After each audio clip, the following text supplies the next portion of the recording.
बंदी छोड़ सतगुरु रामपाल जी परमेश्वर जी की जय हो।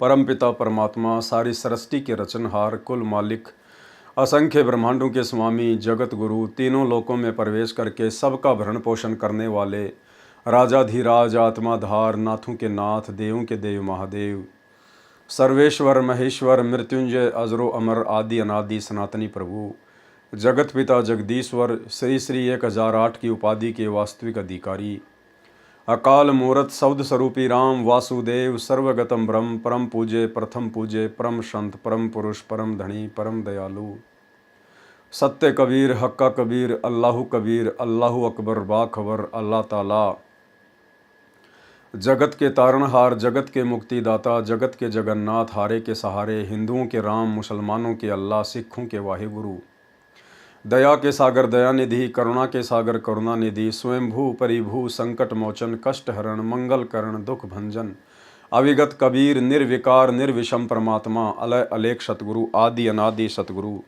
असली मर्यादा पुरुषोत्तम असली राम असली कृष्ण असली घनश्याम असली मुरारी राजाओं के राजा महाराजाओं के महाराजा शहंशाहों के शहंशाह सम्राटों के सम्राट भगवानों के भगवान अल्लाहों के अल्लाह प्रभुओं के प्रभु मसीहाओं के मसीह सच्चे वाहिगुरु बाबाओं के बाबा पीरों के पीर सेठों के सेठ जगत सेठ सावलसा सेठ सर्वगुण संपन्न अनंत कोटि कलाओं के स्वामी अनंत कोटि ब्रह्मांडों के नायक योगियों में महायोगी ध्यानियों में महाध्यानी सिद्धों में परम सिद्ध ज्ञानियों में तत्वज्ञानी ब्रह्मज्ञानी महाज्ञानी परम ज्ञानी सर्वश्रेष्ठ ज्ञानी विज्ञानी युवा कबीर समरथ कबीर असमवात अमित ओजा सच्चे रहनुमा करीम अल्लाह शुभान अल्लाह दुनिया के अंतिम पैगंबर 8 सितंबर 1951 से गांव धनाना जिला सोनीपत हरियाणा भारतवर्ष की पावन भूमि पे प्रकट रियल कल की भगवान श्री नारायण साकार हरि श्री बाबा साहिब गरीब निवाज शब्द स्वरूपी राम संत श्रोमणी सतगुरु रामपाल जी परमेश्वर जी के चरण कमल में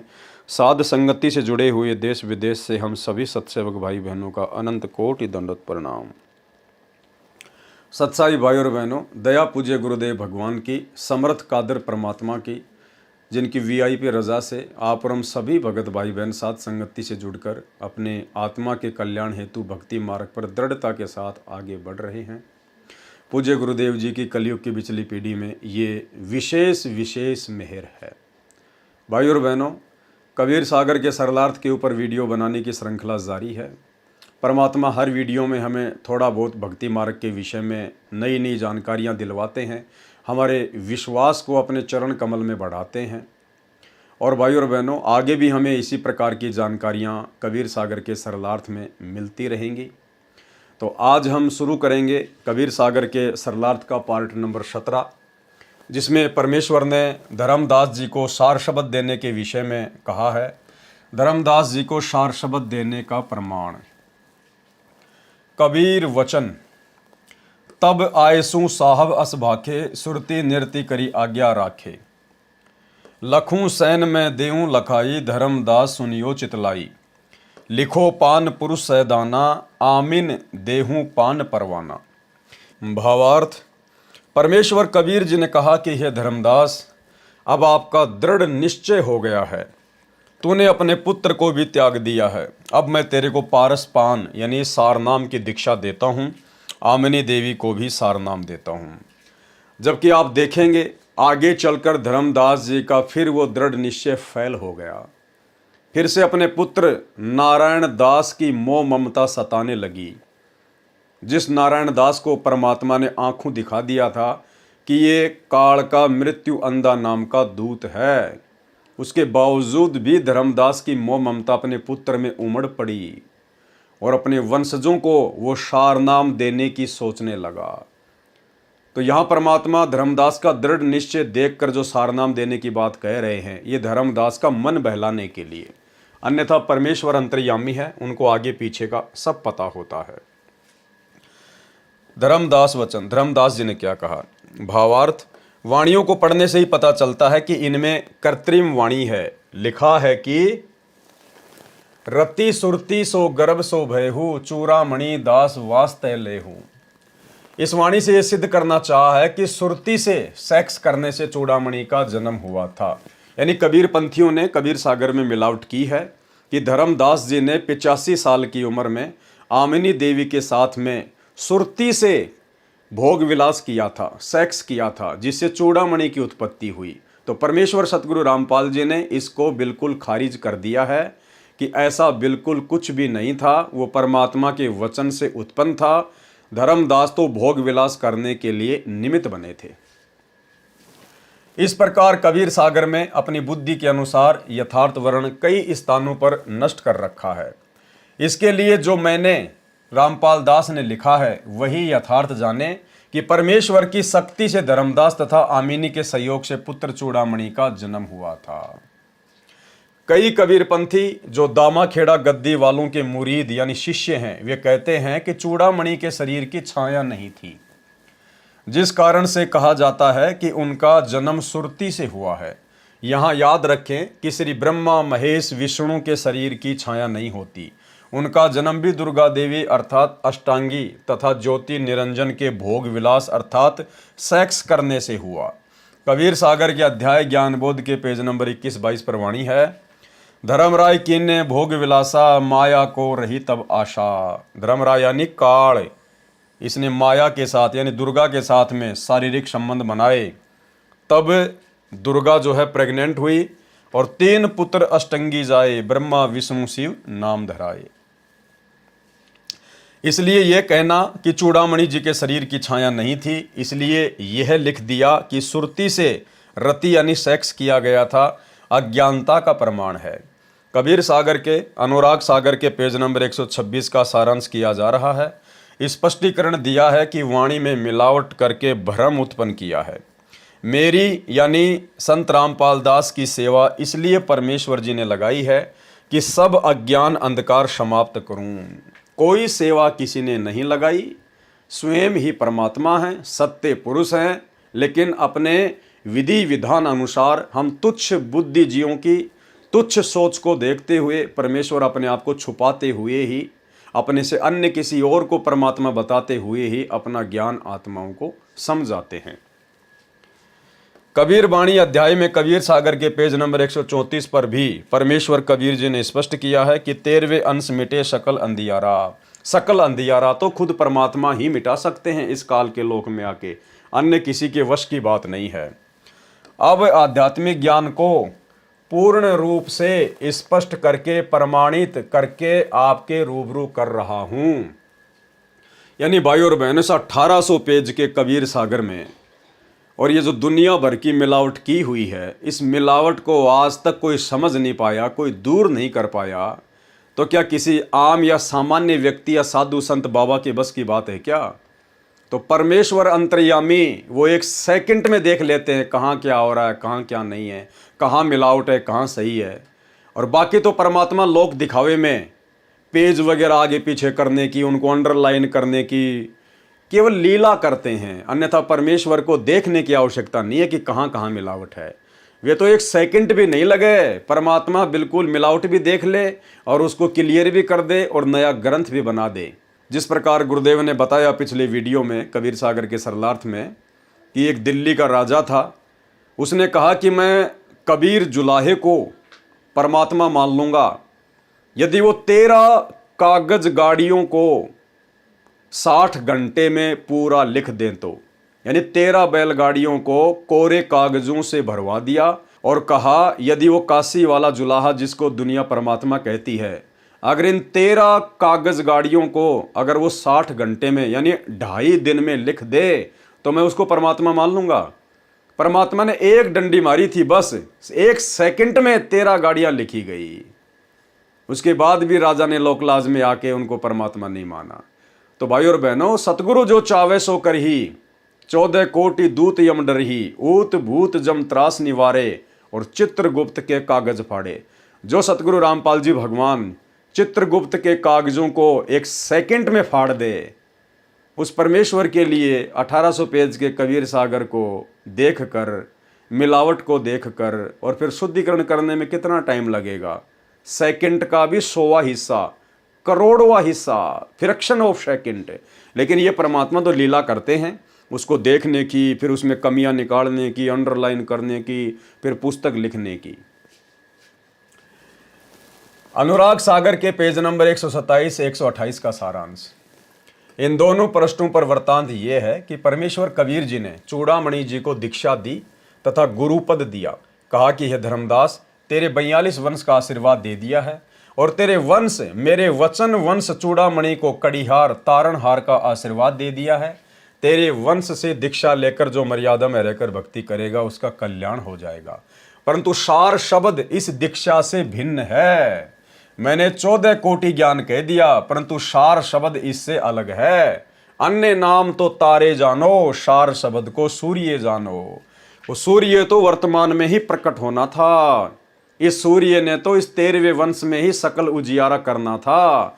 और स्वयं वो सूर्य, वो सार शब्द, वो विदे परमात्मा सत्य पुरुष कबीर देव 8 सितंबर 1951 को शिशु रूप में गांव धनाना, जिला सोनीपत, हरियाणा में प्रकट हुए।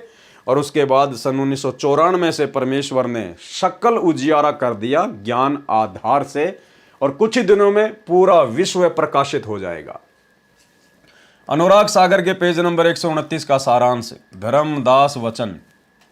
धर्मदास विनती अनुसारी, हे प्रभु मैं तुम्हारी बलिहारी। जीवन काज वंश जग आवा, सो साहिब सब मोही सुनावा।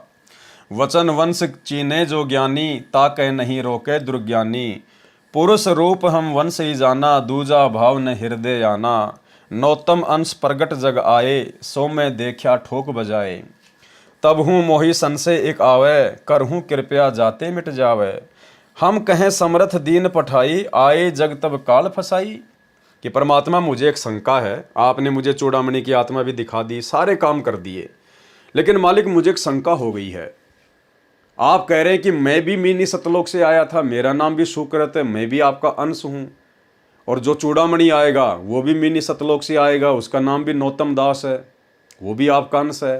तो भगवान जिस प्रकार आपका अंश होते हुए इस काल ने मेरे को अपने जाल में फंसा लिया, तो क्या नौतम दास को नहीं फंसा सकता? क्या चूड़ामणि को नहीं फंसा लेगा? परमात्मा मेरी शंका का निवारण कीजिए। तुम तो कहो मोहि सुकृत अंसा, तब हूँ काल कराल मुहि डंसा। ऐसे ही जो वंशन कह होई, जगत जीव सब जाय बिगोई।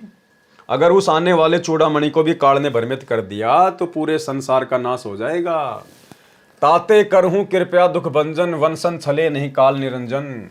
और कछु में जानू नाही, मोर लाज प्रभु तुम कह आई। भावार्थ, धर्मदास जी ने शंका की और समाधान चाहा कि हे परमेश्वर जी, आपने मेरे वंश यानी बिंद वालों को कड़ीहार नाद दीक्षा देकर मोक्ष करने वाला बना दिया। मुझे एक शंका है कि जैसे आपने मुझे कहा कि तुम सुकृत अंश हो, संसार में जीवों के उद्धार के लिए भेजा है, आगे मेरे को काल ने फंसा लिया। आप मुझे सुकृत अंश कहते हो तो भी मेरे को काल कराल ने डस लिया, यानी अपना रंग चढ़ा दिया। मैं धर्मदास काल के पुत्र श्री विष्णु पर पूर्ण कुर्बान था। आपने राह दिखाया और मुझे बचाया। कहीं काल मेरे वंश वालों के साथ भी छल कर दे तो संसार के जीव कैसे पार होंगे? वे सब नष्ट हो जाएंगे। इसलिए हे दुख भंजन, ऐसे दया करो कि मेरे वंश वालों का काल निरंजन ना ठग सके। मैं और अधिक कुछ नहीं जानता, मेरी लाज आपके हाथ में है। कबीर वचन। अनुराग सागर पेज नंबर 130 से 137 का सारांश। कबीर परमेश्वर जी ने बताया कि हे धर्मदास, काल बड़ा छलिया है। इसने पहले तो मेरे से 3 युगों में जीव थोड़े पार करने तथा कलयुग में जितने मर्जी पार कर देना, ये वर मांग लिया। बाद में कहा कि मेरे अंश काल के दूत पहले भेजूंगा, जो तेरे कबीर नाम से 12 पन चलाएंगे। उनके 4 मुखिया होंगे, अन्य भी होंगे।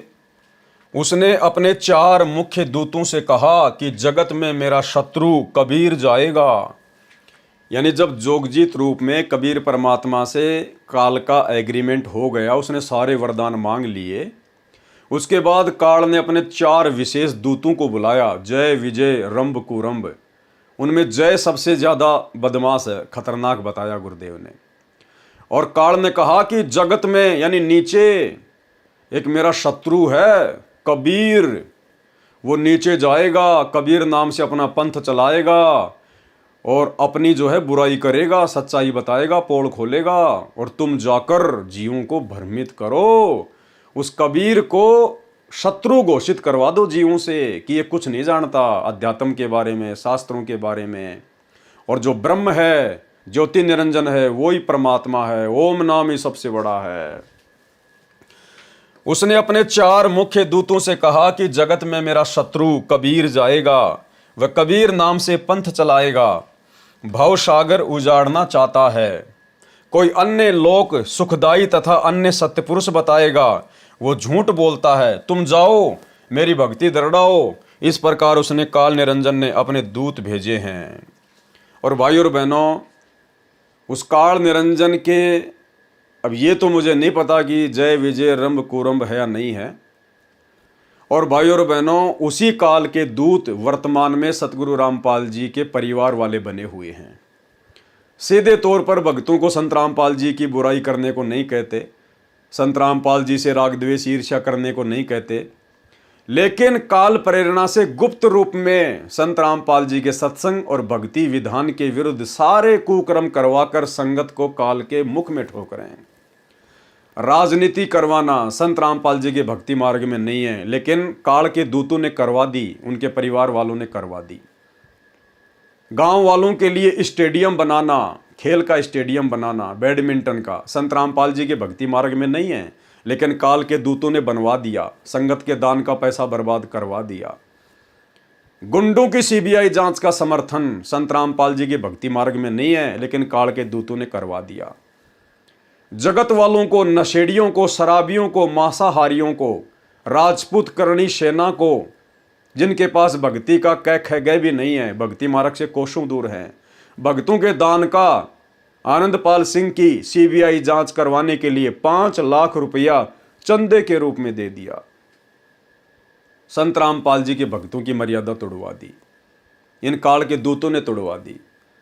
1-2% आरक्षण के लिए हरियाणा के जाट आरक्षण में संत रामपाल जी के लाखों भक्तों को बैठा दिया। करोड़ों रुपया जाट आरक्षण संघर्ष समिति को भगत समाज के ज्योति पाठ और दान का दे दिया। भक्तों के कर्म फुड़वाए, शरीर से भी और दान धर्म से भी। आश्रमों में दुनिया भर का पाखंड शुरू कर दिया, मैरिज गार्डन बना दिया आश्रमों को, लाइटिंग से जगमग हो रहे हैं। हर समागम में लड्डू जलेबी बर्फी, लड्डू जलेबी बर्फी। संतों का भोजन सीधा साधा होता है, दाल चावल सब्जी रोटी। ये सत्संगियों का भोजन है। ये लड्डू जलेबी बर्फी, हर समागम में लड्डू जलेबी बर्फी, ये तो जगत वालों के जो मनोरंजन वाले जो प्रोग्राम होते हैं, ये तो उनका भोजन है। आश्रम में बहुत बड़ा हॉस्पिटल का कार्य शुरू कर दिया।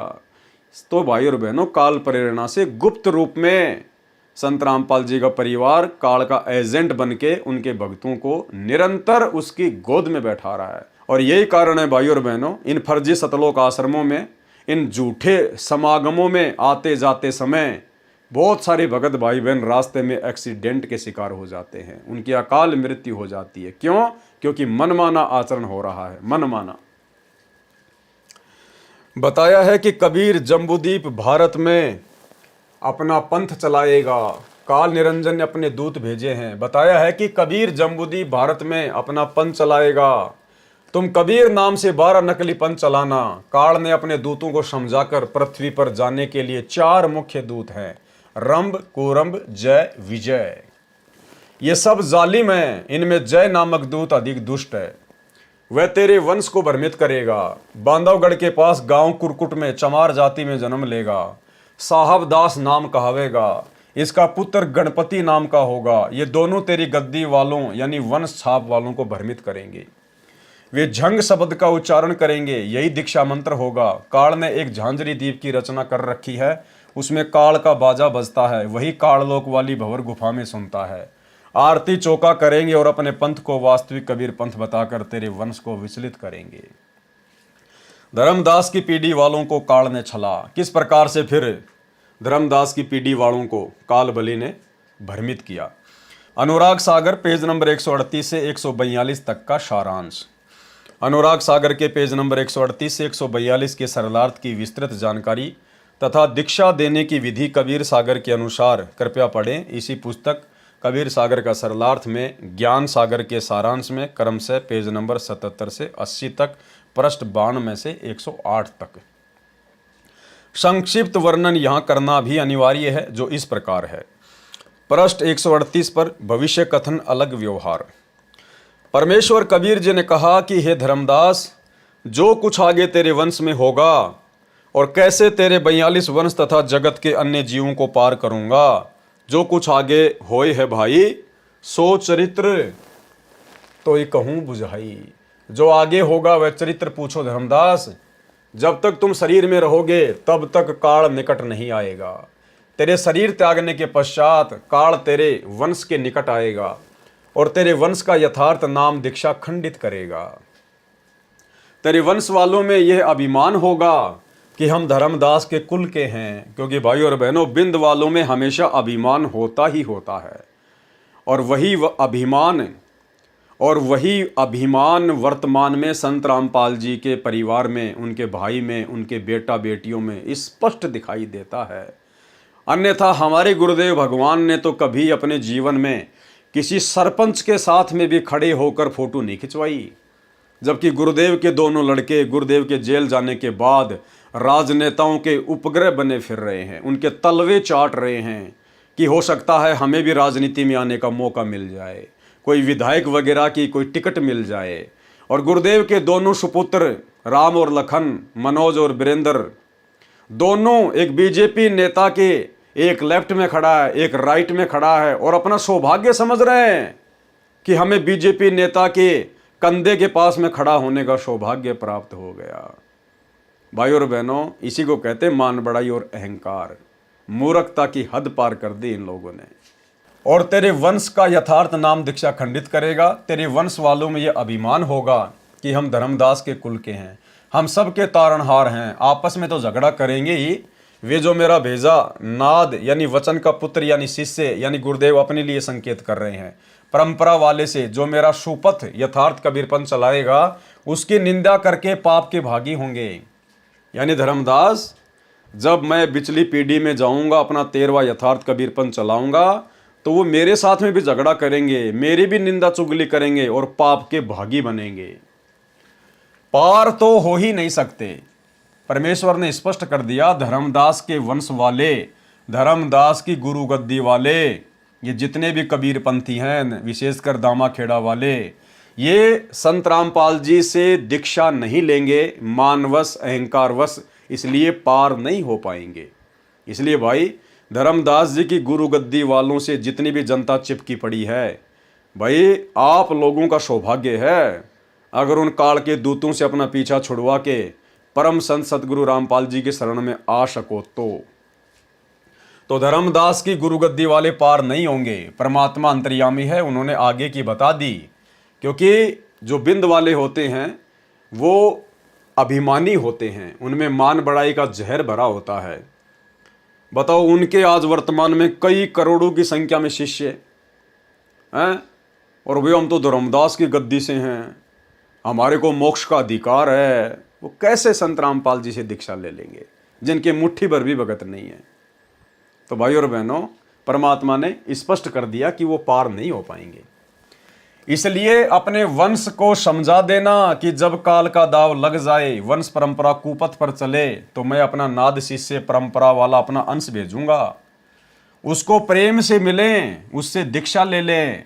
जैसे मेरा पुत्र कमाल था, यानी परमात्मा धर्मदास को बता रहे हैं उस समय अपने मुंह बोले पुत्र कमाल के विषय में, जैसे मेरा पुत्र कमाल था जिसको मैंने मृतक से जीवित किया था, उसको दीक्षा भी दी थी, वह स्वयंभू गुरु बन गया था, अपना जीवन नष्ट किया और अनेकों को भी ले डूबा।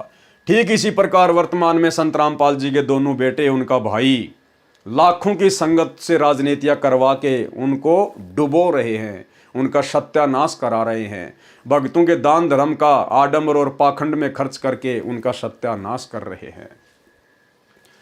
विस्तार से वर्णन अध्याय कमाल बोध के सारांश में पेज नंबर 431 से 437 पर पढ़ें।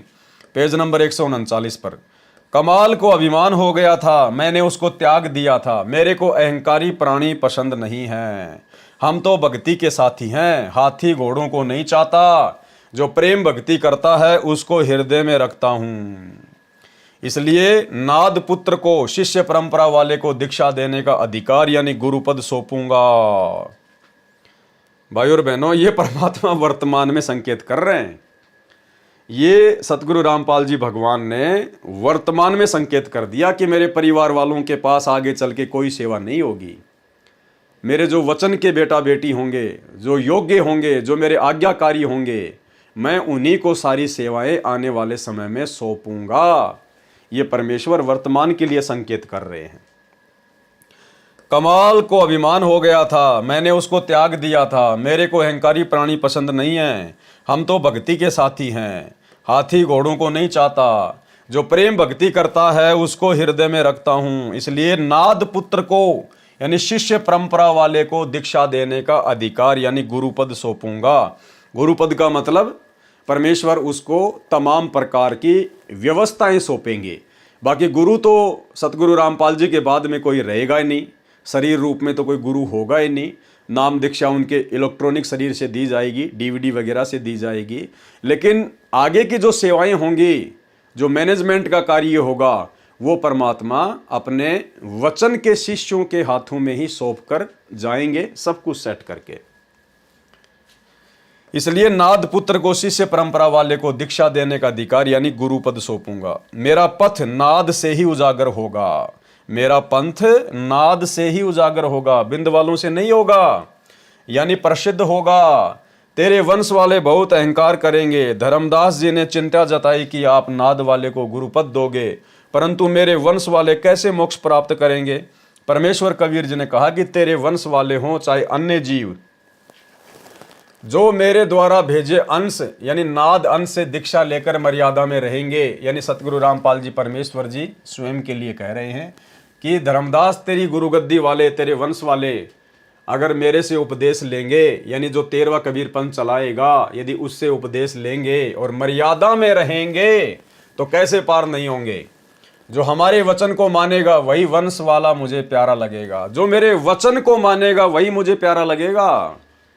अब गुरु जी के वचनों की नियमों की इन आश्रमों में तो धज्जियां उड़ाई जा रही है, धज्जियां। एक भी नियम सही प्रकार से सुरक्षित नहीं है। तो भाई ये वचन तो साध संगति में निभाए जा रहे हैं गुरुदेव के आशीर्वाद से, और गुरुदेव तो उसी को प्रेम करते हैं जो उनके वचन में चलेगा। जो हमारे वचन को मानेगा वही वंश वाला मुझे प्यारा लगेगा। बिना वचन यानी नाद वाले को गुरु माने बिना पार नहीं हो सकता, मोक्ष प्राप्त नहीं कर सकता। तेरे 42 पीढ़ी को मैंने एक वचन से पार कर दिया है, वह वचन ये है कि नाद परंपरा वाले से दीक्षा लेकर पार हो जाएंगे। बिंद वाले वंश कहलाते हैं और वचन नाद वाले बिना वे अपने घर यानी सतलोक नहीं जा सकते। अनुराग सागर पेज नंबर 140 का सारांश। कबीर वचन ही चल रहे हैं।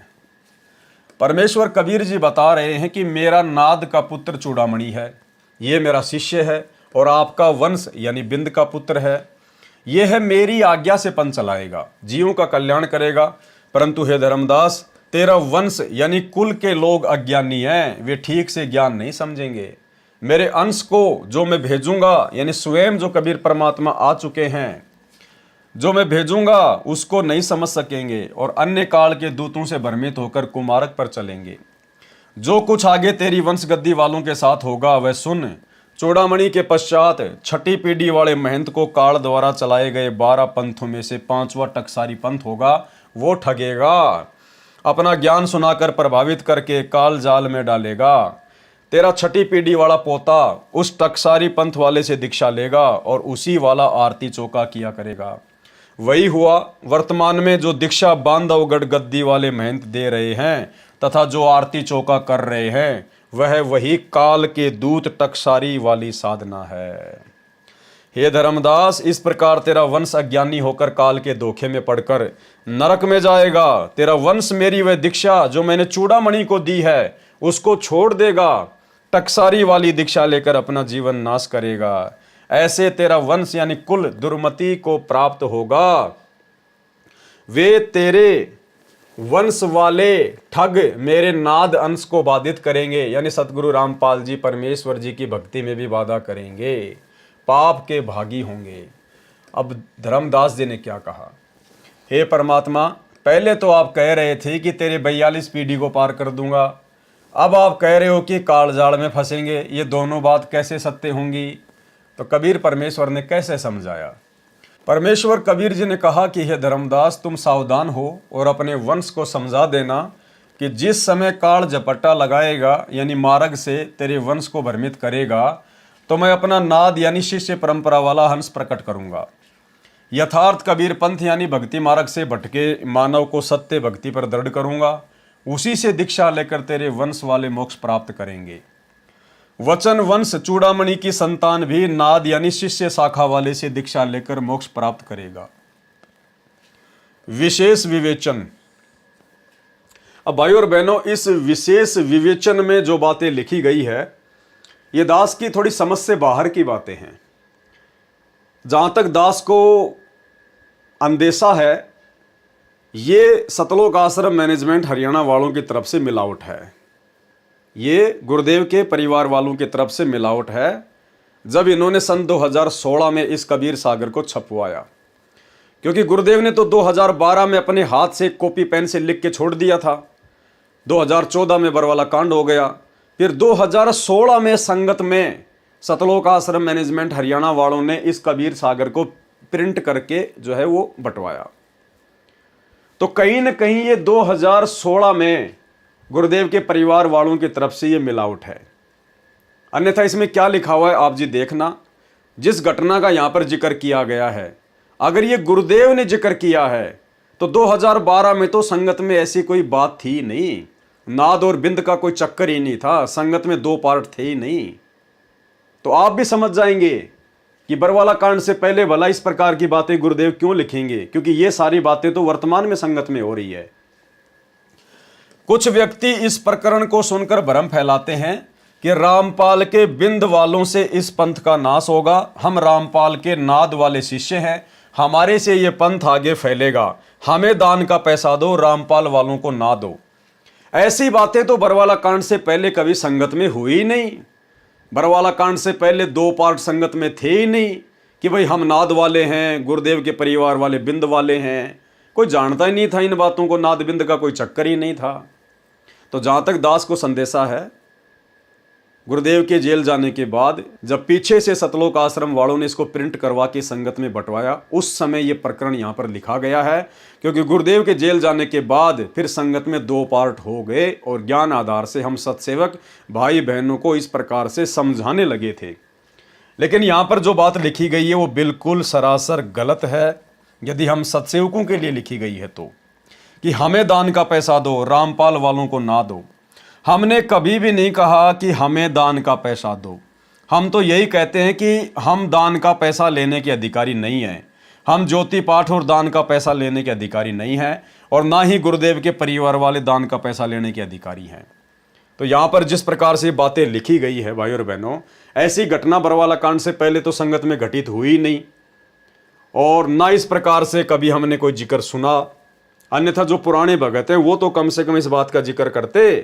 यदि बरवाला कांड से पहले भी ऐसी कोई बकवास थी तो बरवाला कांड से पहले तो गुरुदेव के परिवार के खिलाफ कोई बोलता ही नहीं था, किसी की जुबान ही नहीं निकलती थी, किसी की हिम्मत ही नहीं थी।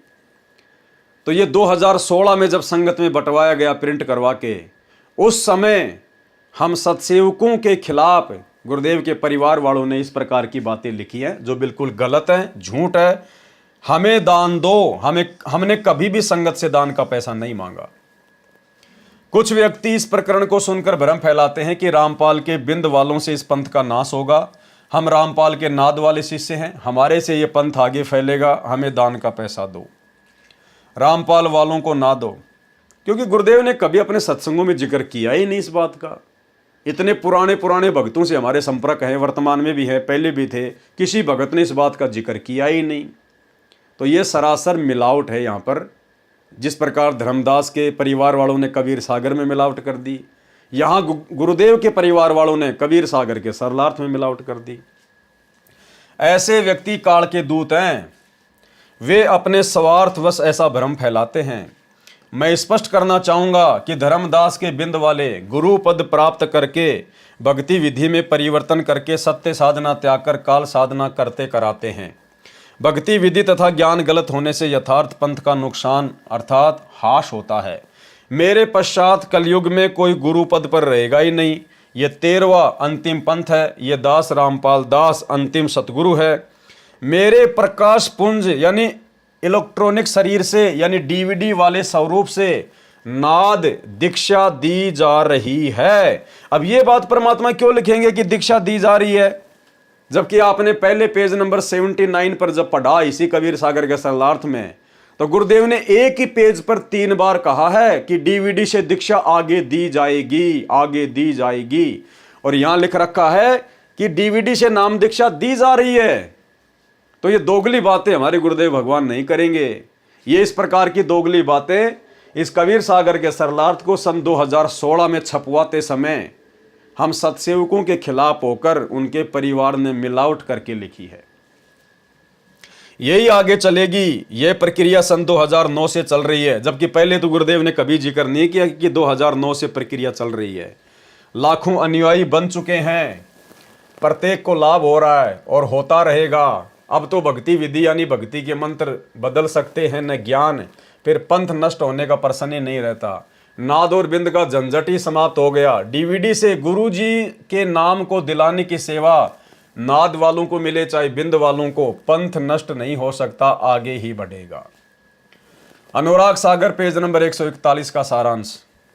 सार शब्द की चास यानी अधिकार नाद के पास होगा। देखो परमात्मा बार बार जिक्र कर रहे हैं भाई और बहनों, चाहे कोई कितनी मिलावट कर दो, फिर भी गुरुदेव ने स्पष्ट कर दिया कि सार शब्द की चास यानी अधिकार नाद के पास होगा। यदि तेरा बिंद पुत्र परंपरा उससे दीक्षा नहीं लेंगे तो वे नष्ट हो जाएंगे। परमेश्वर कबीर जी ने नाद की परिभाषा स्पष्ट की है, कहा है कि हे धर्मदास, तू मेरा नाद पुत्र यानी वचन पुत्र यानी शिष्य है, इसलिए तेरे को मुक्ति मंत्र यानी सार शब्द दे दिया है। परमेश्वर कबीर जी ने धर्मदास जी को दीक्षा देने का अधिकार नहीं दिया था और सख्त निर्देश दिया था कि जो सार शब्द मैंने तेरे को दिया है ये किसी को नहीं बताना है। यदि ये तूने बता दिया तो जिस समय पिछली पीढ़ी कलयुग में चलेगी, यानी जिस समय कलयुग 5505 वर्ष बीत जाएगा सन 1997 में, तब मैं अपना नाद वंश भेजूंगा, मेरा यथार्थ कबीर पंथ चलेगा। उस समय से पहले यदि ये सार शब्द काल के दूतों के हाथ लग गया तो सत्य असत्य भक्ति विधि का ज्ञान कैसे होगा, जिस कारण से भगत पार नहीं हो पाएंगे। कबीर सागर में कबीर बाणी अध्याय के पेज नंबर 137 पर तथा अध्याय जीव धर्म बोध पेज नंबर 1937 पर प्रमाण है, जिसमें कहा है कि धर्मदास मेरी लाख दुहाई, सार शब्द कहीं बाहर ना जाई, सार शब्द बाहर जो पर ही बिचली पीढ़ी हंस नहीं तरही। सार शब्द तब तक छिपाई जब तक द्वादश यानी 12 पंथ न मिट जाई। शबसम वेदबोध पृष्ठ 121 तथा 171 पर कहा है कि चौथा युग जब कलयुग आई तब हम अपना अंश पठाई, काल फंद छूटे नरलोई सकल सृष्टि परवानिक होई। घर घर देखो बोध विचारा यानी ज्ञान चर्चा होगी, सत्य नाम सब ठोर उचारा। 5505 तब ये वचन मेरा होएगा साचा, कलयुग बीत जाए तब एता सब जीव परम पुरुष पद चेता। प्रिय पाठकों, कलयुग सन 1997 में 5505 वर्ष पूरा कर गया है। यहां तक सार शब्द छुपा कर रखना था। बीच बीच में धर्मदास जी वंश मोह में आकर सार शब्द अपने पुत्र चूड़ामणि जी को बताना चाहते थे। अब बताओ भाई और बहनों, अंतर्यामी परमात्मा धर्मदास जी की आगे की स्थिति से भली भांति परिचित थे, फिर भला कैसे उसको ओरिजिनल सार नाम दे देते, सार शब्द दे देते। तो परमेश्वर ने उसको जो भी दिया केवल उसका मन बहलाने के लिए। उसी समय अंतर्यामी परमेश्वर कबीर जी प्रकट होकर कुछ दिन साथ रहकर उसको दृढ़ करते थे। अंत में धर्मदास जी को जगन्नाथपुरी में जीवित समाधि दे दी, यानी जीवित ही पृथ्वी में दबा दिया। धर्मदास जी ने स्वयं कबीर जी से कहा था कि हे परमेश्वर, मैं पुत्र मोह वश होकर सार शब्द बता सकता हूं, मेरे वश से बाहर की बात हो चुकी है, आप मुझे सत्य लोक भेज दो, नहीं तो बात बिगड़ जाएगी। तब धर्मदास जी को जीवित समाधि दी गई थी। यह प्रमाण दामाखेड़ा वाले महंत द्वारा छपवाई गई पुस्तक आशीर्वाद शताब्दी ग्रंथ में पेज नंबर 95 पर है। अनुराग सागर के पृष्ठ 141 का शेष सारांश। कबीर परमेश्वर जी ने कहा कि हे धर्मदास, चारों युगों में देख ले, मेरे यथार्थ कबीर पंथ को नाद परंपरा ने प्रसिद्ध किया है। गुरुदेव भगवान कह रहे हैं कि चारों युगों का इतिहास उठा के देख लो, मेरे यथार्थ कबीर पंथ को मेरे वचन के बेटा बेटियों ने, मेरे नाद वाले बेटा बेटियों ने, शिष्य और शिष्याओं ने ही प्रसिद्ध किया है। मेरे परिवार वालों ने, मेरे बिंद वालों ने हमेशा इसका सत्यानाश ही किया है। क्या निर्गुण क्या सरगुण है, नाद बिंद पंथ नहीं चलेगा। यदि तेरे बिंद वाले उससे दीक्षा लेंगे तो वे पार हो जाएंगे। तेरे बिंद वालों को इस प्रकार 42 पीढ़ी को पार करूंगा। जब कलयुग 5505 वर्ष पूरा करेगा, उसके पश्चात सर्व विश्व दीक्षित होगा, तो धर्मदास जी के वंशज भी दीक्षा लेकर कल्याण कराएंगे। यदि नाद की आशा बिंद यानी परिवार यानी वंश वाले छोड़ देंगे, तो तेरे बिंद पीढ़ी वाले काल के जाल में फंसेंगे। ठीक इसी प्रकार यदि सतगुरु रामपाल जी के परिवार वाले यदि सात संगतियों से नहीं जुड़ते हैं, संत रामपाल जी के नाद वालों से नहीं जुड़ते हैं, तो भाई बिल्कुल भी बात नहीं बनेगी। चाहे कितने आश्रम बना दो, कितने स्टेडियम बना दो, कितने मिट्टी के गधे घोड़े बना दो, कुछ भी हासिल नहीं होने वाला। अगर वास्तव में पूर्ण मोक्ष प्राप्त करना है इसी जन्म में, तो भाई सात संगति से जुड़ना पड़ेगा। सत्सेवकों के साथ में राग द्वेष ईर्ष्या छोड़कर बिल्कुल मैत्री भाव से कंधा मिलाकर परमेश्वर के मिशन को आगे बढ़ाने में सहयोग देना होगा। इन पत्थरों में पैसा बर्बाद करवा कर तुम लोगों ने जो ड्रामा कर दिया है ना, समय रहते दी माफ़ी नहीं मांगी गुरुदेव भगवान से, चरणों में नहीं गिरे और साध संगतियों से नहीं जुड़े यदि गुरुदेव के परिवार वाले, भाई दुर्गति है दुर्गति। इसलिए हे धर्मदास, अपने बिंद को सतर्क कर देना, अपना कल्याण कराएं। परमेश्वर कबीर जी का कहना है कि बिंद वाले नाम को बदलकर यथार्थ भक्ति नष्ट कर देते हैं। वर्तमान में वह समस्या नहीं रहेगी, क्योंकि अब कोई उत्तराधिकारी गुरु रूप नहीं होगा। दीक्षा डीवीडी से दी जा रही है। नाम दीक्षा दिलाने की सेवा चाहे नाद वाले करो चाहे बिंद वाले, यानी अभी तक गुरुजी ने किसी को आदेश दिया नहीं है। अगर आदेश दे दिया होता तो यह नाद बिंद का चक्कर समाप्त हो जाता। परमात्मा कहते कि मैंने नाद वालों को दे दी या फिर बिंद वालों को दे दी, और उस व्यक्ति का नाम भी बता देते, लेकिन अभी तक ऐसा कुछ भी नहीं है। भक्ति विधि सही रहेगी, इसलिए पंथ को कोई हानि नहीं होगी। अनुराग सागर के पृष्ठ 142 का सारांश। परमेश्वर कबीर जी ने अपने भगत धर्मदास जी को समझा रहे हैं कि जो कोई नाद वंश को जान लेगा, यानी जो कोई साध संगतियों को जान लेगा, उसको यम के दूत रोक नहीं पाएंगे। जिन्होंने सत्य शब्द सतनाम को पहचान लिया, वे ही मोक्ष प्राप्त कर सकेंगे। तेरे वंश वाले जो चूड़ामणि की संतान है, वही सफल होगा जो नाद वंश की शरण न छोड़े। तुम्हारा बिंद यानी संतान नाद यानी शिष्य परंपरा वाले के साथ मोक्ष प्राप्त करेगा, करेगी। ये सभी के लिए लागू है भाई और बहनों। धर्मदास वचन। धर्मदास जी ने प्रश्न किया कि आपने मेरे पुत्र चूड़ामणि को वचन वंश कहा है, क्योंकि ये आप जी के वचन यानी आशीर्वाद से उत्पन्न हुआ है। इसकी संतान को बिंद कहा, जो मेरे 42 पीढ़ी चलेंगी। आप ये भी कह रहे हो कि मेरे बिंद परंपरा यानी महंत गद्दी वाले, नाद यानी शिष्य परंपरा वाले से दीक्षा लेकर पार हो सकते हैं। वे आप जी ने नाद वंश के अधीन बता दिए। फिर बिंद वाले क्या करेंगे यदि नाद से ही जगत पार होना है तो? कबीर वचन। धर्मदास जी के वचन सुनकर परमेश्वर हंसे और कहा कि हे धर्मदास, तेरे को 42 वंश का आशीर्वाद दे दिया है, क्योंकि तुम नारायण दास को काल का दूध जानकर वंश नष्ट होने की चिंता कर रहे थे। इसलिए तेरे वंश की शुरुआत आपके नेक पुत्र से की है। पाठकों से निवेदन है कि इस पृष्ठ पर बिंद परंपरा वालों ने बनावटी वाणी अधिक डाली है अपनी महिमा बनाने के लिए, परंतु अनुराग सागर के पेज 140-141 पर स्पष्ट कर दिया है कि चूड़ामणि जी की वंश गद्दी की छठी पीढ़ी वाले के पश्चात मेरे द्वारा बताई यथार्थ भक्ति विधि तथा भक्ति मंत्र नहीं रहेंगे। वह 5वीं पीढ़ी वाला टकसारी पंथ वाला आरती चौका तथा वही नकली 5 नाम की दीक्षा देने लगेगा। इसलिए तेरे बिंद वाले काल जाल में रह जाएंगे। यदि वे मेरे द्वारा भेजे गए नाद अंश से दीक्षा ले लेंगे तो तेरी 42 पीढ़ी मोक्ष प्राप्त करेगी। इस प्रकार तेरे 42 वंश को पार करूंगा। उस समय जब पूरा जगत ही दीक्षा प्राप्त करेगा तो तेरी संतान भी दीक्षा लेगी। ये वर्णन पृष्ठ 140-141 के सारांश में स्पष्ट कर दिया है। अनुराग सागर के पृष्ठ 141 का सारांश। धर्मदास जी को फिर से अपने पुत्र नारायण दास का मोह सताने लगा। धर्मदास को फिर से अपने बेटे नारायण दास का, जिसमें परमात्मा ने काल रूप के दर्शन करवा दिए थे, फिर से मोह व्याप्त होने लगा। धर्मदास जी को फिर से अपने पुत्र नारायण दास का मोह सताने लगा और परमेश्वर कबीर जी से अपनी चिंता व्यक्त की कि मेरा पुत्र नारायण दास काल के मुख में पड़ेगा। मुझे अंदर ही अंदर यह चिंता खाए जा रही है, हे स्वामी उसकी भी मुक्ति करो। तो परमेश्वर ने फिर धर्मदास जी को धमकाया थोड़ा सख्त लहजे में। कबीर परमेश्वर वचन। बार बार धर्मनी समझावा, तुमरे हृदय प्रतीत न आवा। कि धर्मदास मैं तुझे बार बार समझा रहा हूं, तेरे समझ में नहीं आ रही। 14 यम तो लोक सिंधावे, जीवन को फंद कहो विलावे। अब हम चीन्या तुम्हारो ज्ञाना, जानी बुझ तुम भयो अज्ञाना। कि धर्मदास अब मैं तेरे को समझ गया हूं, तू जानबूझ के बकवाद कर रहा है, अनजान बन रहा है। पुरुष आज्ञा मेटन लागे, बिसरियो ज्ञान मोहम्मद जागे। मोह तिमिर जब हृदय छावे, बिसर ज्ञान तब काज नसावे। बिन प्रतीत भक्ति नहीं होई, बिनु भक्ति जीव तरे न कोई। बहुरी काल फांसन तोई लाग्या, पुत्र मोह तब हृदय जाग्या। प्रत्यक्ष देख सब तुम लीन्या, दास नारायण काल अधीना। कि मैंने तेरे को प्रत्यक्ष दिखा दिया कि ये नारायण दास काल के अधीन है। ताहू पर तुम पुनि हट कीन्या, फिर भी तुम हट कर रहे हो। मोर वचन तुम एक न चीन्या, तुमने मेरी एक भी बात नहीं मानी। धर्मदास जो मोशन कहिया, सो ध्यान तब हृदय न रहिया। मोर प्रतीत तुम्हें नहीं आवे, गुरु प्रतीत जगत कस लावे। भावार्थ, कबीर परमेश्वर जी ने कहा कि हे धर्मदास, अब मुझे तेरी बुद्धि के स्तर का पता चल गया। तू जानबूझकर अनजान बना हुआ है।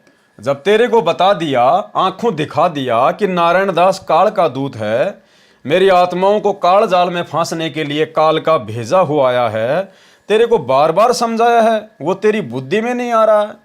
अब तेरे हृदय में पुत्र मोह से अज्ञान अंधेरा छा गया है, काल के दूत को लेकर फिर हट कर रहा है। मेरा एक वचन भी तेरी समझ में नहीं आया। हे धर्मदास, जो वचन तूने मेरे से किए थे कि मैं कभी नारायण दास को दीक्षा देने के लिए नहीं कहूंगा, अब तेरे हृदय में वह वादा भूल गया।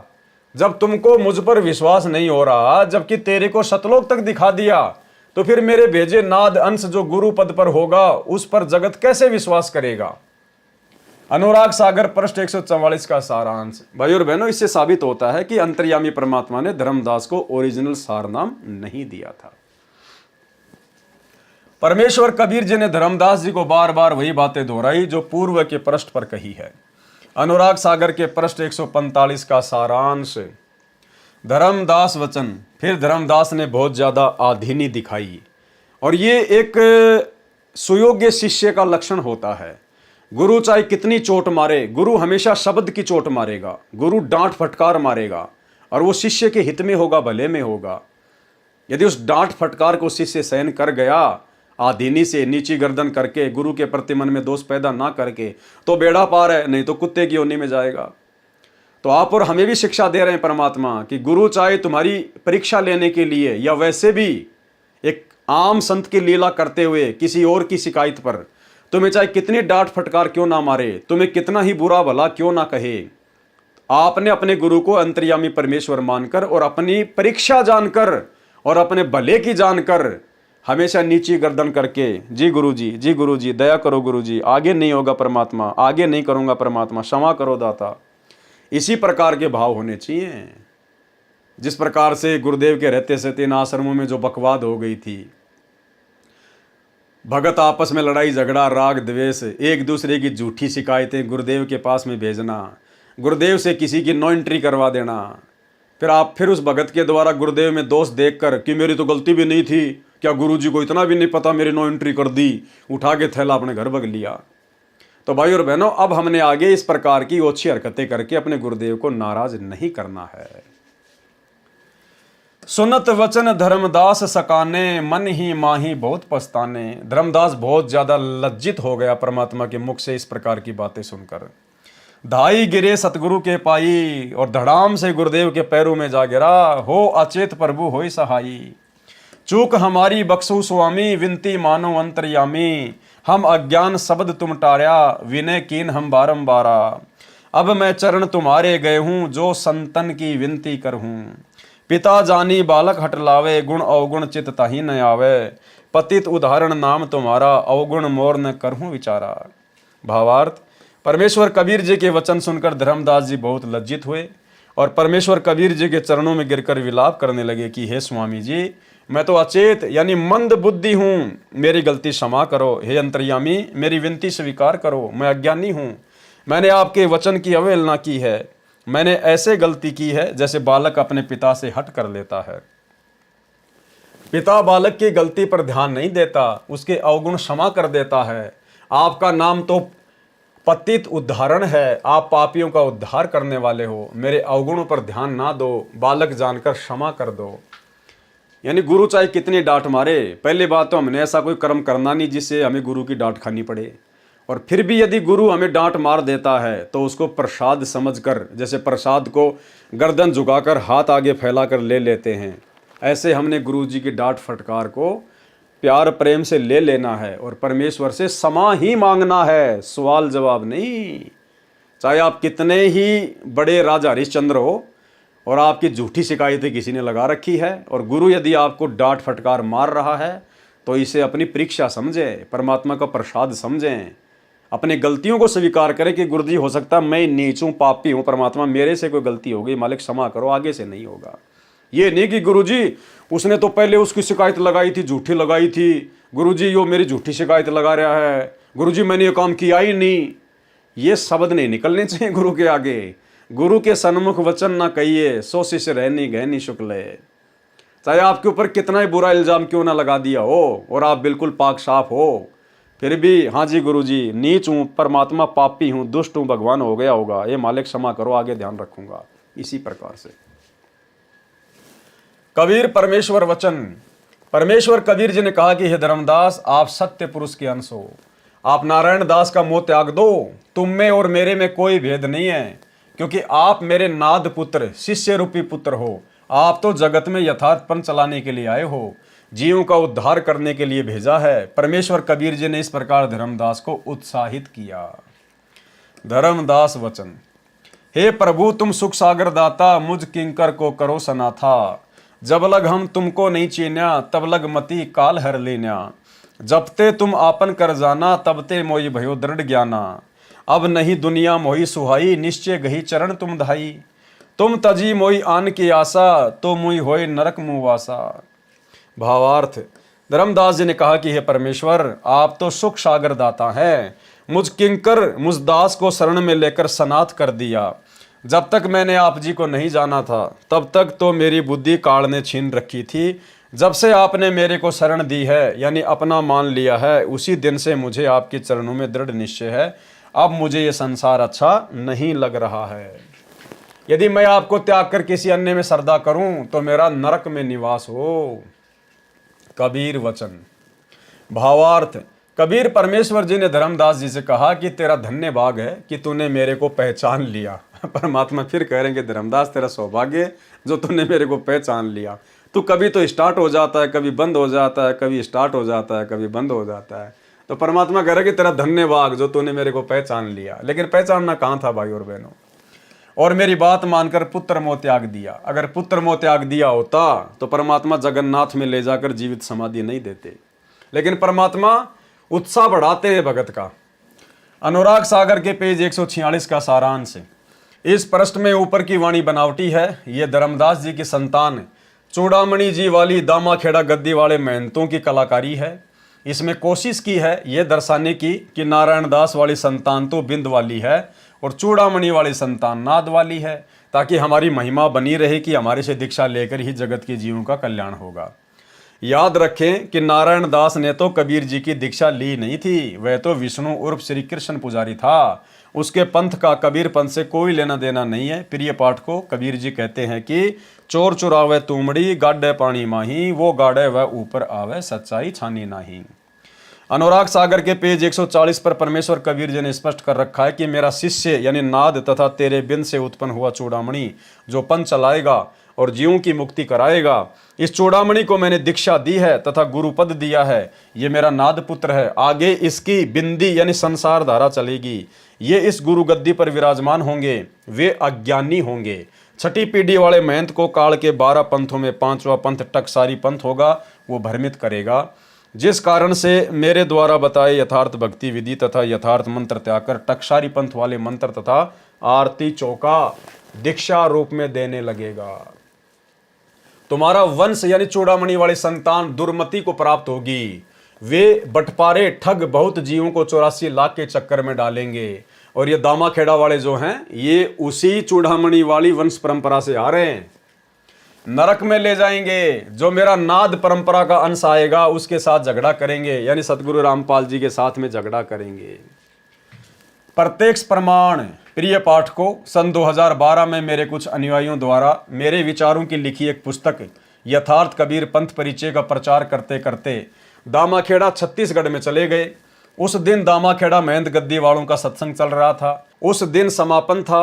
मेरे शिष्य सत्संग से जा रहे भक्तों को वह पुस्तक बांटने लगे। उस आश्रम के किसी सेवक ने वह पुस्तक पहले ले रखी थी। वह पहले ही इस ताक में था कि रामपाल के शिष्य कहीं मिले तो उनकी पिटाई करें। उस दिन दामाखेड़ा में ही उसने मेरे शिष्यों को सेवा करते देखा तो महंत श्री प्रकाश मुनि नाम साहिब, जो 14वां गुरु गद्दी वाला बिंदी परंपरा वाला महंत है, उसको जाकर बताया कि जो यथार्थ कबीर पंथ परिचय पुस्तक मैंने आपको दी थी, आज फिर उसी पुस्तक को रामपाल के शिष्य हमारी संगत में बांट रहे हैं। यह सुनकर महंत प्रकाश मुनि आग बबूला हो गया और आदेश दिया कि उनको पकड़ कर लाओ। उसी समय पुस्तक बांट रहे मेरे अनुयायियों में से 5 को गाड़ी में जबरदस्ती डालकर ले गए। भाइयों और बहनों, गुरुदेव ने जो बात बोल दी परम सत्य है। यानी सतगुरु रामपाल जी अंतर्यामी हैं, सबके विषय में अच्छी प्रकार से जानते हैं। तो प्रकाश मुनि आग बबूला हो गया कि पकड़ के लाओ उनको, संत रामपाल जी के शिष्यों को, और उनकी जबरदस्त पिटाई की। हाल ही कुछ दिन पहले उसी दामाखेड़ा में इनका जो आश्रम है, वहाँ पर प्रकाश मुनि के साथ में कुछ लड़कों ने मारपीट वगैरह कर दी, उसके साथ में या उसके बेटे के साथ में। उसके बाद में दामाखेड़ा वाले भगत जो है वो प्रदर्शन करने लग गए, एफआईआर वगैरह करवाई किसी गांव के सरपंच के खिलाफ कि उन्होंने हमारे साथ में मारपीट की है। उसके बाद में प्रकाश मुनि का इंटरव्यू आया, और देखो भाई और बहनों, इतने बड़े गुरु पद पर बैठा हुआ व्यक्ति इतनी छोटी बात कर रहा है। वो कह रहा है कि हम जो कबीर पंथ वाले हैं ना, फिर हम आगे चलकर जो कबीर पंथ के हमारे भगत हैं, हम जो कबीर पंथी हैं, अगर हमारी एफआईआर वगैरह नहीं लिखी गई, अगर उन लोगों को सजा नहीं दी गई, तो फिर ये कबीर पंथी कुछ भी कर सकते हैं। जो कबीर पंथी है ना, फिर वो कुछ भी कर सकते हैं। वो प्रकाश मुनि स्टेटमेंट दे रहा है कि कबीर पंथी कुछ भी कर सकते हैं, यानी वो मार भी सकते हैं, उनको मर्डर भी कर सकते हैं। नालायकों, क्यों कबीर पंथियों को बदनाम कर रहे हो? तो ये प्रकाश मुनि के विचार हैं, लोगों को मरने मारने के लिए भड़का रहा है। तो बताओ फिर उनके भक्तों ने पिटाई क्यों नहीं की होगी संत रामपाल जी के भक्तों की उस समय? तो ये प्रकाश मुनि का छोटा सा इंटरव्यू देखो और इसके बोल वचन देखो। इन बोल वचनों को तो समाज में रहने वाला एक सामान्य बुद्धि वाला इंसान भी प्रयोग नहीं करता। वो भी शांति से काम लेता है, किसी को भड़काता नहीं है। और ये इतने बड़े गुरु पद पे बैठकर, दामाखेड़ा की गद्दी पर बैठकर कह रहा कि कबीर पंथी फिर कुछ भी कर सकते हैं। अब बताओ, ये इसके बोल वचन है? ये संत कहलाने के लायक है? ये तो भगत भी अच्छी प्रकार से कहलाने के लायक नहीं है। सुनिए। विभिन्न तरह से आपको बड़ी खबर बता दें, जहां पर दामाखेड़ा आश्रम पर हमला हुआ। प्रकाश मुनि के बेटे उदित मुनि नाम साहिब पर हमला हुआ है। सरपंच के परिवार पर हमले का आरोप है। पुलिस ने 4 आरोपियों को हिरासत में लिया है। गृह मंत्री विजय शर्मा, पूर्व विधायक शिवरतन शर्मा यहां पर पहुंचे। सिमगा तहसील के दामाखेड़ा की घटना बता रहे हैं आपको, जहां पर आश्रम में हमला हुआ। पुलिस ने 4 आरोपियों को हिरासत में लिया है। सरपंच के परिवार पर हमले का आरोप है। गृह मंत्री विजय शर्मा, पूर्व विधायक शिवरतन शर्मा यहां पर पहुंचे। सिमगा तहसील के दामाखेड़ा की यह घटना है। प्रकाश मुनि के बेटे पर यह हमला हुआ। पंथ प्रकाश मुनि नाम साहिब का बयान भी इसमें सामने आया है। थप्पड़ मार ले तो भी हम बर्दाश्त करेंगे, लेकिन हमारे कबीर पंथ के भविष्य पर कोई उंगली उठाएगा, कबीर पंथ बिल्कुल भी बर्दाश्त नहीं करेगा। अगर पुलिस कड़ी से कड़ी कार्रवाई नहीं करेगी तो फिर कबीर पंथी लोग, जो लोग आज हमला किए, कबीर पंथी लोग उनके साथ कुछ भी कर सकते हैं, फिर इसके लिए हम जिम्मेदार नहीं होंगे। जो लोग आज हमला किए, कबीर पंथी लोग उनके साथ कुछ भी कर सकते हैं, फिर इसके लिए हम जिम्मेदार नहीं होंगे। जो लोग आज हमला किए, कबीर पंथी लोग उनके साथ कुछ भी कर सकते हैं, फिर इसके लिए हम जिम्मेदार नहीं होंगे। यह सुनकर महंत प्रकाश मुनि आग बबूला हो गया और आदेश दिया कि उनको पकड़ कर लाओ। उसी समय पुस्तक बांट रहे मेरे अनुयायियों में से 5 को गाड़ी में जबरदस्ती डालकर ले गए। अन्य शिष्य पता चलने पर भाग निकले। जिन सेवकों को दामाखेड़ा वाले पकड़ कर ले गए थे, उनको बेरहमी से मारा पीटा। उनसे कहा कि कहो, फिर नहीं बांटेंगे। उन्होंने कहा कि इसमें गलत क्या है, ये तो बताओ। उन सब मेरे शिष्यों को पीट पीट कर अचेत कर दिया, फिर मुकदमा दर्ज करा दिया कि शांति भंग कर रहे थे। 3 दिन में जमानत हुई। ऐसे हैं ये धर्मदास जी की बिंद परंपरा, चूड़ामणि वाली दामाखेड़ा गद्दी के महंत, जिनके विषय में परमेश्वर कबीर जी ने कहा है, कबीर नाद अंश मम सत्य ज्ञान दृढ़ावे, ताके संग सब राड बढ़ावे। अस संत महंतन की करनी, धर्मदास में तो से वर्णी। यही प्रमाण अनुराग सागर के पेज 140 पर है। आप हंस अधिक होय ताही, नाद पुत्र से झगर कराही। आपा हंस ये गलत है, यहां पर आप अहम है, जिसका अर्थ है अपने आप में अहंकार। होवे दुर्मत वंश तुम्हारा, नाद वंश रोके बटपारा। प्रिय पाठकों, ये सर्वलक्षण मुझदास, रामपाल दास तथा दामाखेड़ा की गद्दी वाले धर्मदास जी के बिंद वालों पर खरे उतरते हैं। अनुराग सागर के इसी पेज 146 पर आगे गुरु महिमा है। अनुराग सागर के पृष्ठ 147 का सारांश। इसमें भी गुरुदेव की महिमा का ज्ञान है जो सामान्य ज्ञान है। अनुराग सागर के पेज 148 का सारांश। इसमें भी गुरु की महिमा है जो सामान्य ज्ञान है। अनुराग सागर के पेज 149 पर भी गुरु महिमा है, ये सामान्य ज्ञान है कि परम संत की प्राप्ति के पश्चात उसके साथ कपट चतुराई न रखें, सच्चे मन से उनके वचनों का पालन करके कल्याण कराएं, काग वृत्ति को त्याग कर हंस दशा को अपनाएं। अनुराग सागर पेज 150 पर भी सामान्य ज्ञान है। अनुराग सागर के पृष्ठ 151 का सारांश। शरीर के कमलों की जानकारी। अब भाई और बहनों, आज के वीडियो में हम केवल इतना ही लेंगे। ये शरीर के कमलों की जो जानकारी गुरुदेव भगवान ने उपलब्ध करवाई है, शरीर में कौन कौन से कमल हैं, कैसे कैसे कमल हैं, कहाँ कहाँ से जाना पड़ेगा, कैसा कैसा रास्ता है, काल कैसे ठगेगा, ये सारी जानकारी हम परमात्मा के आशीर्वाद से कल रात्रि 8 बजे गुरुदेव के कर कमल से लिखी हुई इन सब बातों को पढ़ेंगे, सुनेंगे, समझेंगे। तो आज के वीडियो में केवल इतना ही, और कल रात्रि 8 बजे सभी भाई बहन लाइव जुड़िए। तब तक गुरुदेव भगवान हमें आज्ञा दें, इजाज़त दें, आशीर्वाद दें। बंदी छोड़ सतगुरु रामपाल जी भगवान की जय हो।